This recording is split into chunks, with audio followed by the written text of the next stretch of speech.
In one of the most remote parts of Kenya live the Samburu people. Living in isolation from the modern world has allowed this nomadic tribe to go virtually untouched for hundreds of years. Each Samburu clan is governed by a small group of elders, men who make all the decisions to ensure the continuation of their age-old traditions. But they are now facing new modern world problems, like climate change, which threatens their livelihood as pastoralists. They are also starting to become aware of women's rights issues. Samburu women live hard lives of physical labor, and on top of that, are subjected to the controversial tradition of female circumcision. While the elders have not fully addressed these problems, the next generation is trying to bring change. We traveled to Samburu land to meet with a junior elder who is trying to find ways to introduce new ideas to the tribe and phase out some of their harmful practices. Even though the Western modern culture is coming in, the change has to come from the community. Its stem has to accept it. This is Alex, a Samburu activist trying to better the lives of his people. He's trained in managing environmental resources, but in reality, his work extends far beyond into the health and empowerment of his community as a whole. Due to environmental changes, the Samburu have started to lose their pasture lands. The main challenge Samburu people are facing right now is the drought. Drought is like a big threat because it's affecting their livestock. Alex is currently working with a local land preservation organization, the Westgate Conservancy, to revitalize Samburu pasture lands. Recently, they implemented a planned grazing program for Samburu livestock. Livestock cannot just graze everywhere. They should have a structure management of it. When grazing is organized, nature has time to replenish the pasture lands. And with land management, proper settlement patterns, they have actually managed to overcome the threat of overgrazing. Introducing new techniques is not easy in this area, and as a university-trained environmentalist, Alex is balancing between Samburu culture and the scientific world. When we introduce about holistic management, people thought like, you're being stupid. You cannot change the balance. It's only God to make the changes. We told them, just give us 1 year. And after that 1 year, they couldn't believe what they saw. The success of Alex's environmental initiatives has earned him the respect of his elders and enabled him to suggest even more ways to help the community, in particular, Samburu women. Alex invites us to his village so we can get a deeper understanding of what life is like for Samburu women. Samburu women are responsible for household work, child rearing, and they even construct the villages. So women do everything around here. Yeah. Including constructing their own homes. Including constructing their own houses. One of the hardships the Samburu are dealing with is poor access to health care. While it affects the whole population, women are struck hardest as they bear a large amount of children with no break from hard labor. Samburu people still have to walk miles to get to the dispensaries. It forces the local women to give birth in the village. They undergo actually a lot of problems. Alex introduces us to Rebecca, a Samburu midwife who tells us about their birthing practices.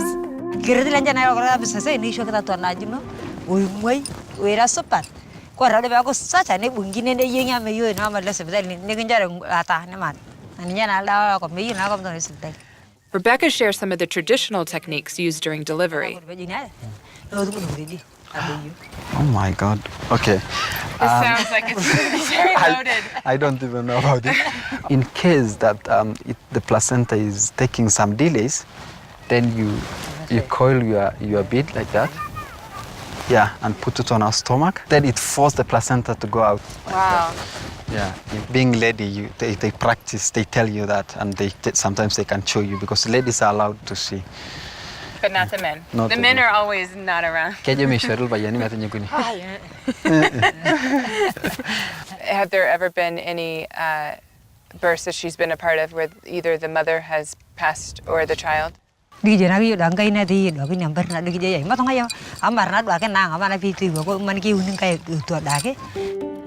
Alex takes us to see a local medical dispensary, one of the few places to receive health care in the area. As we were preparing for our interview with the clinic's nurse, Andrew, a local Samburu woman walked in. Evelyn, who is 7 months pregnant, barely managed to make it in from her nearby village. She is suffering from severe lower back and stomach pains. Just identify some problem but not yet confirmed because I don't have the laboratory. I don't have examination equipment like the coach. The only thing Andrew can do is give her antibiotics without a proper diagnosis. Evelyn remains in pain and doesn't know what is wrong with her baby. Can you ask her what her plan is to do? Tata na ide baka na nungu may buwan mera support na ikin bat ba siya kan tulen bawal. Tata yu genius. She doesn't know. Andrew tells us that the nearest properly equipped hospital is 20 kilometers away. But like most people in the area, Evelyn doesn't have any mode of transportation. If we were able to arrange transport right now to take her to this place that's 20 kilometers away, is she willing to come with us?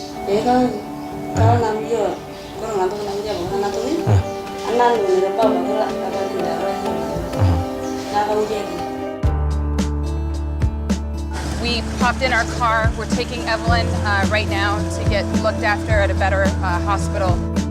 It takes 40 minutes for us to drive to the hospital in our off-road vehicle. There is no way Evelyn would have made the trip had we not happened to be there. So did you check her out? What is her condition? Examine the location of the shell. The line of the shell is okay. Also that pain. So you gave her an injection? I've given an injection, paracetamol injection. Even though we could see that Evelyn was still in pain, we had to have faith in the doctor and follow his orders to leave her so that she could rest. This is Evelyn's room right here. She's sleeping. She was seen by a nurse who says there's no reason to worry. She's not bleeding, but he has put her on bed rest for 2 days. This just goes to show you the level of access for women that live in this type of isolation here in this community. Our time in Samburu exposed us to the hardships women face. Alex tells us about an additional complication the women are dealing with when it comes to childbirth: female genital mutilation, FGM. FGM is the practice of removing any parts of the external female genitalia.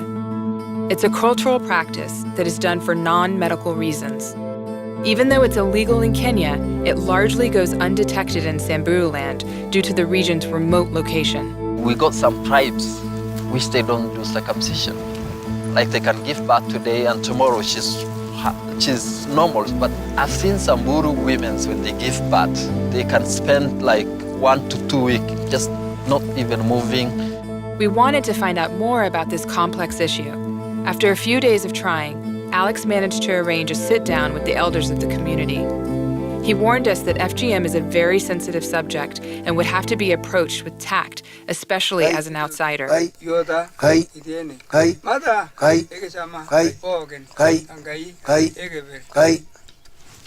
So, why is female circumcision so important to Samburu people?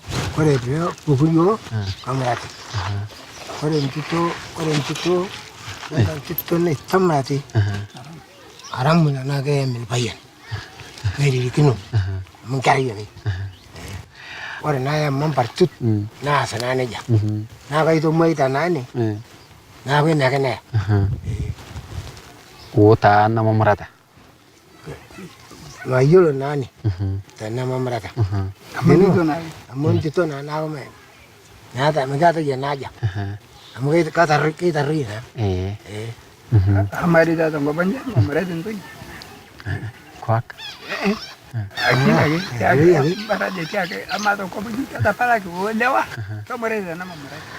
Never. With men, yes, when a baby is very young, and if it's done older, they're given medicine to not feel the pain.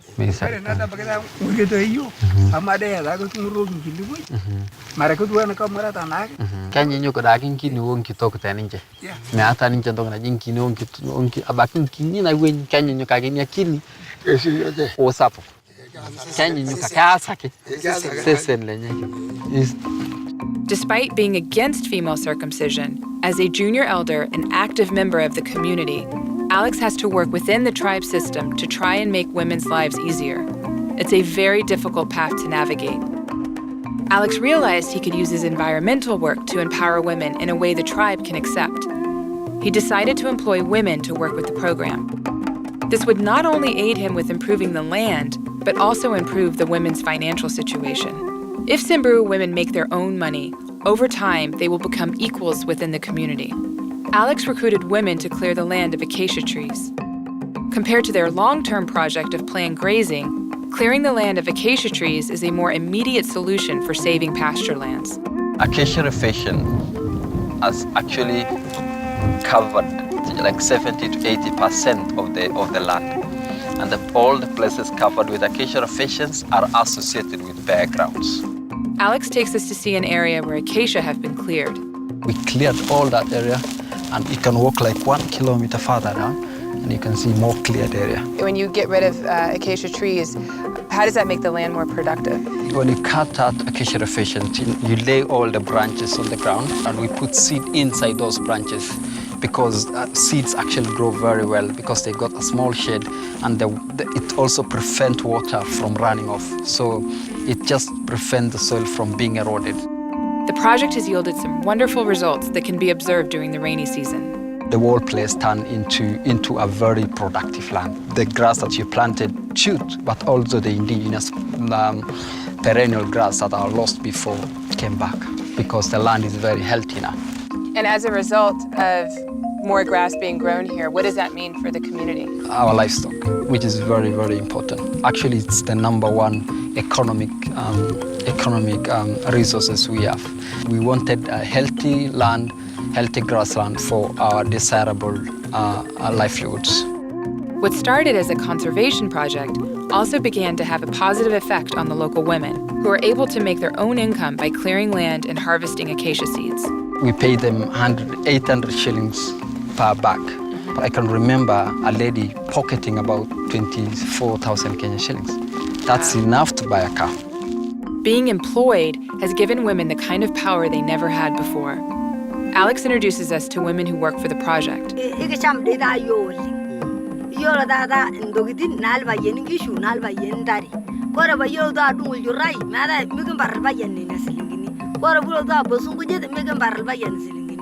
And as women doing this work, being able to be employed, to have their own money, to spend it the way that they want to, do they feel empowered?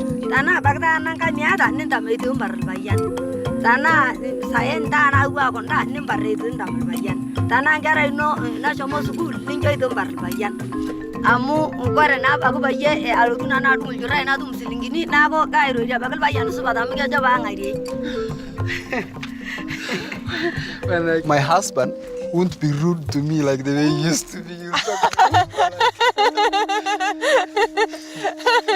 So that's a thumbs up. We got a communication being soft, you know.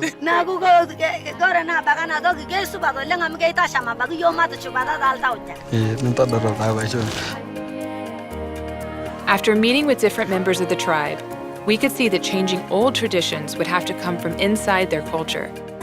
Little by little, exposure to education, as well as women having their own money, would make the lives of Samburu women better. No matter how slow that change might be, the younger generations, both men and women, would be the vehicles of it. I've always been siding women in my community. Sometimes other men, they can say you are pro-woman or whatever. When I used to be a young boy going to school, everything used to be my mom. Like even buying a pencil, a small pencil, it's my mom. Buying books, it's my mom.